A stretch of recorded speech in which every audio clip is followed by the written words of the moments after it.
Hey guys, I just wanted to announce that I'm starting a Patreon at patreon.com/Shelmar100101. As you can see on the link on the screen or in the description very below. It's obviously not mandatory, but if you want to go and support me, you can. You can see what perks are available there if you click the link.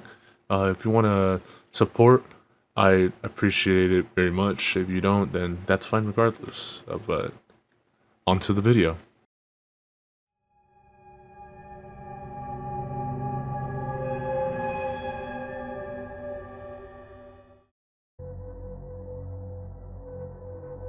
It was near Halloween time when my friends and I were telling ghost stories. My friend said she was going to tell a story about her parents' first date. She said she didn't like telling the story since it was actually true, but we prodded her on. To cut to the chase, the parents had spent a nice, if awkward, first date, and around the time that they would have said goodnight, the male in the situation, my friend's dad, suggested that they go for a midnight hike up in Provo Canyon. He apparently knew the place since he had gone a fair amount of rock climbing in the area. So the two drove up the mouth of the canyon, got out of their car, and started hiking under just the light of the stars, since it was a new moon. At some point, the male starts getting a bad feeling, since the pathway ahead, which would pass under some trees, would be dark. And because it was getting to be quite late, he ignores the feeling and presses on. In later rehearsings of the story, the female would say that she had felt the same feeling at what was probably the same time, though she didn't know the trail like he did. A minute later, the feeling came back to the male. He ignored it again, and started walking a bit of the way into the trees, when his foot hit something soft in the middle of the path. Under the trees, it was too dark to see just what this soft thing was, and the feeling came back stronger than ever. Instead of finding out what his foot had bumped into, he and the female both agreed to hightail it out of there. Years later, after being married for some time, they were watching an interview with the serial killer, Ted Bundy. In response to a question asking him to describe the time that he felt the closest to being caught, he explained about the night that he had lured a girl onto Provo Canyon and had just killed her when he heard some people coming up the trail. He explained how he hid in the trees just in time, only to watch some guy walk right into the body and for some reason, just turn around and walk away.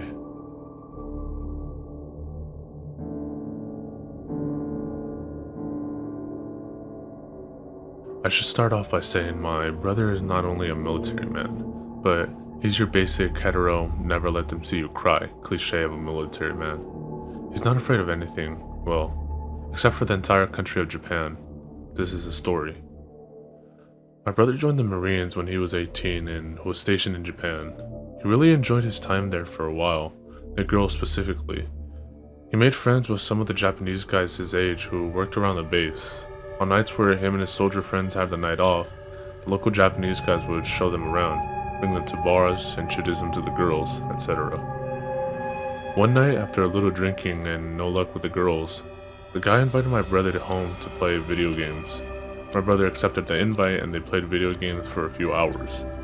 During this time, he tells my brother the main reason he wanted to get home early was because his little sister had been suffering from night terrors, causing her to wake up screaming, crying, and sometimes vomiting. He was worried about her and wanted to be home in case she had an episode. At this point in the story, I should explain how this guy's house was shaped. The house was built in the shape of a horseshoe, with a garden in the middle. His bedroom was at the very edge of one side of the U shape, and his sister was all the way on the other end, so they're essentially across the garden from each other. If he looks out the window, you can see into hers and vice versa. So anyways, they decide to call it a night, and the Japanese guy walks over to the window to look across the garden to his sister's windows to check on her. He lifts the blind and peers out for a fraction of a second before jumping back screaming and looking at my brother like he just saw something horrible. My brother then goes to look and he stops him. He tells him that he saw a dark cloud with red eyes hovering over his sister's sleeping body. My brother, naturally, does not believe him and decides to look for himself. He creeps quietly over to the window and lifts the blind, but this time, he finds himself eye to eye with what he describes as a dark black puff of smoke with a face. My brother and this other guy admit that they got under the guy's covers and stayed there until it was light outside. Too afraid to lift the blankets and see that the smoky figure had come a little closer and was in the room with them, just on the other side of the thin sheets. I don't know what to believe, or if maybe they drank more than what they said they did that night and imagined it all. But I know my brother believes what he saw. He sticks to his story, and when he tells it, it looks like someone who saw something truly sinister.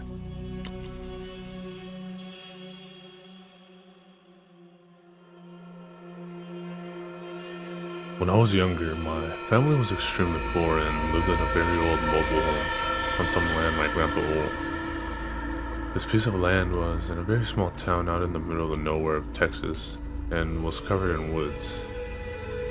The town itself was your typical small country town where football was king and there was nothing to do but get drunk or high on the weekend. It was also the type of town, along with it being the early 90s, where one didn't typically have to worry too much about locking their doors or setting an alarm. Now, our trailer was a 2-bedroom and my parents, always putting us kids ahead of themselves, slept in the living room with a fold-out couch.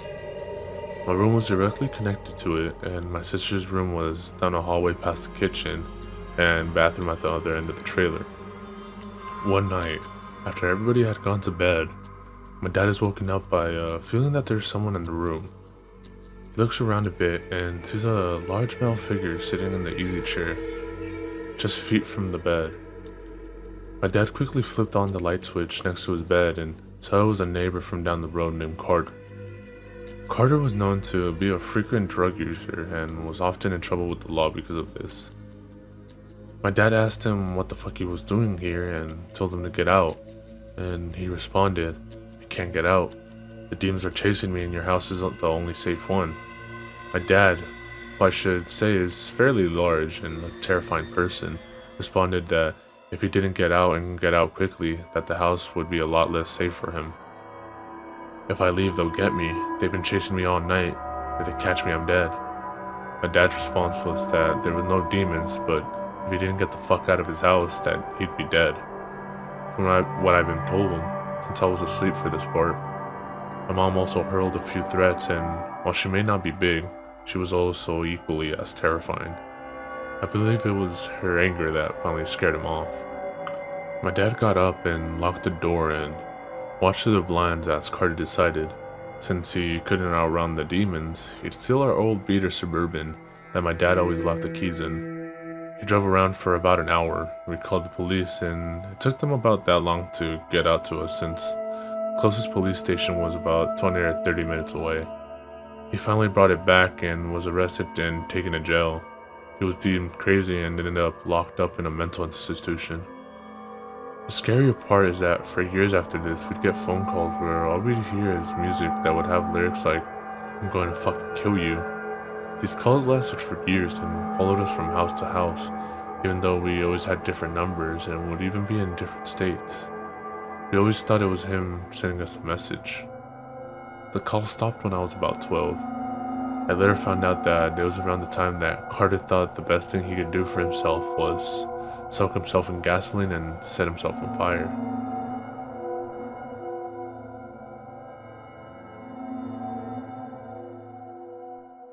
My school's library is open until around 2 in the morning for the idiots like me who don't do their essays until the last minute. It's a pretty small building and most of the books are in the basement area called the stacks. Just to give you a quick layout, there's the big main stairs that go down to the stacks, the vending machine room, the long hallway with 4 entrances into the stacks. The stacks are 2 really big rooms on opposite sides of the hallway with a huge amount of bookshelves and study desks lining the walls. I was there around 11 p.m. last year. It was a pretty research-intensive essay, so I was down in the stacks working in one of the study desks, so I didn't have to keep going upstairs and downstairs again. I'd been there for maybe 2 hours, and everyone except the boy working a few desks down from me had left already. I was pretty zoned out at this point. It was a 8 a.m. class, so I didn't have much time until it was due, and I was sort of panicking. So it really pissed me off when I heard someone flipping through book pages really fast to make them through that loud whir noise at the other end of the room. I sort of ignored it for a while, thinking they'd go away eventually, but they just kept on doing it. After about 5 minutes, I got sick of it and started to walk over to tell them to knock it the fuck off. I get about 3 steps across the room and it just stopped. I sat back down again and it was quiet for like 10 more minutes before the flipping pages noise started again, only loads louder and like they grabbed a huge book that time. The boy started to get pissed off too, and he stood up and started walking through the bookshelves trying to find him. It keeps going, so I got up too and started looking around with him. It got really loud and it was pretty obvious where it was coming from by that point, so we started walking towards it. He was on one side of the shelves and I was on the other. We walked all the way down the shelves. No one was there. We hadn't seen anyone come in the stacks. We were on the side of the room with the entrances. No way someone could have come in without us seeing them. The noise stopped again and we both just sort of slowly walked back to our seats. I assumed it was just a fan or something in the room and I really needed to get my essay done. We sat down and immediately the noise started again. It sounded like it was coming from right next to the guy's chair. He shoved his stuff in the bag, looked at me, said, "Fuck this," and took off. I was out of there maybe 5 seconds behind him. I still won't go back in the stacks at night, even when there's other people down there. No essay is worth getting murdered by a weird book ghost.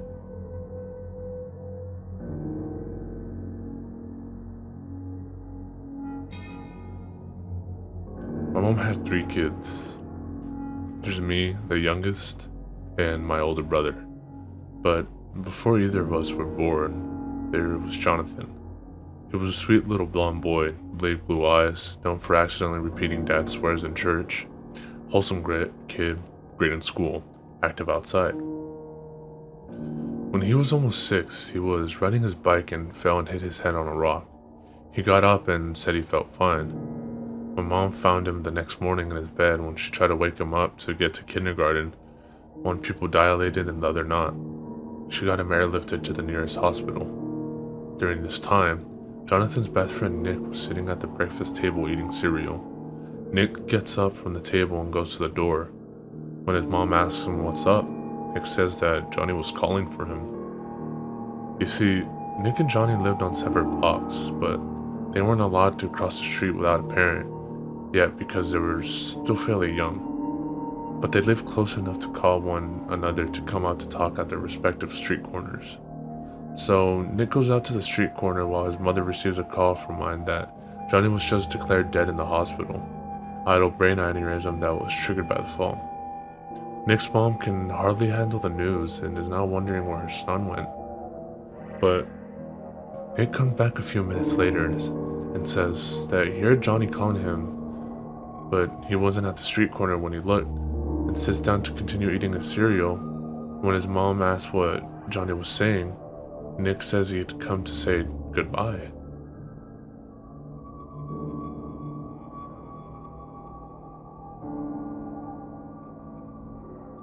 I worked in a nursing home as an aide in a hospice unit. One night I had 3 patients trying to die and my job was to ensure that they were comfortable. The girls that worked the floor with me at night were awesome. We would always try to make each other laugh and get through the night as best as we could. I was known for scaring girls. Sometimes I'd hide in the closet of a room where someone had recently died, their body and belongings long gone in the empty room, and I'd press the call light and wait. The girls would come in and hastily shut it off, but I'd always jump out and scare the shit out of them. One night, I was in the nurse's station filling out a report since I had to give PT Kent some narcotics when an aide rushed in.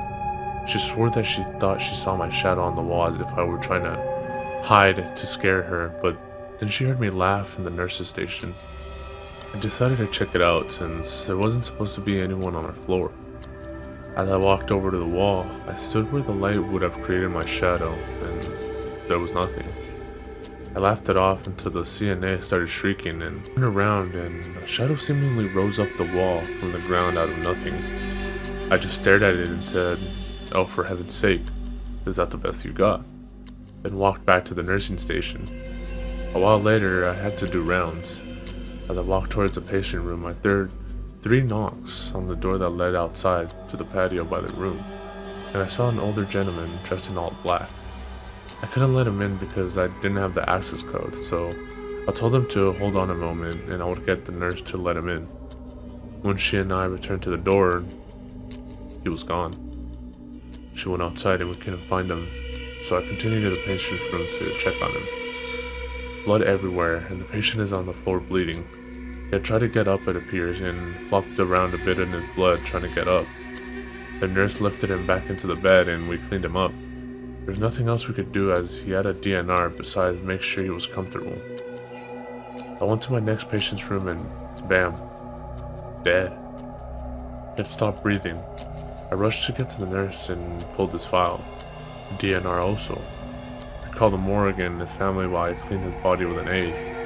I tried to check on the patient that fell, vitals every 15 minutes for a non-witness fall, and he's dead. I get the nurse. She's frustrated because this takes 2 aides off her floor to care for the deceased and lots of paperwork for her. As I'm walking down the hall for linens, I see the old man I originally saw outside walking past the nurse's station, and he whispered, "One more, and then I'm done for the night. Just one more." I jumped up because his whisper was so eerie. I ran to the direction he was going. A patient's room door slammed shut, and when I ran in, she looked directly at me and took her last breath and died. Her eyes still directly staring at me. For some reason, I remember her window being open and how odd it was. I ran to the window and didn't see anything and slammed it shut. Checked the woman for a pulse and found nothing. The nurse had followed me and saw exactly what I saw, and heard the voice whisper as I did. She was coming around the corner and swore she saw that man, then me jump up and run after him, and like me, saw the patient's room door slam shut before I could get in there. When I had turned around and saw the nurse standing in the doorway, she could only say, "I fucking saw it too. Oh my god, I fucking saw it too."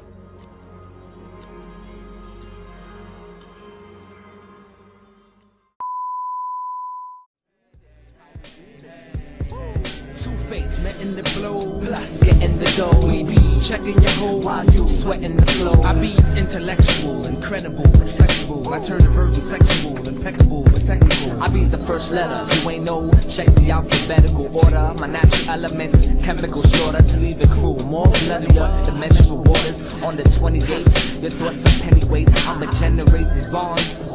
Watch as I detonate. At any rate, I separate like races. Niggas segregate you featherweight.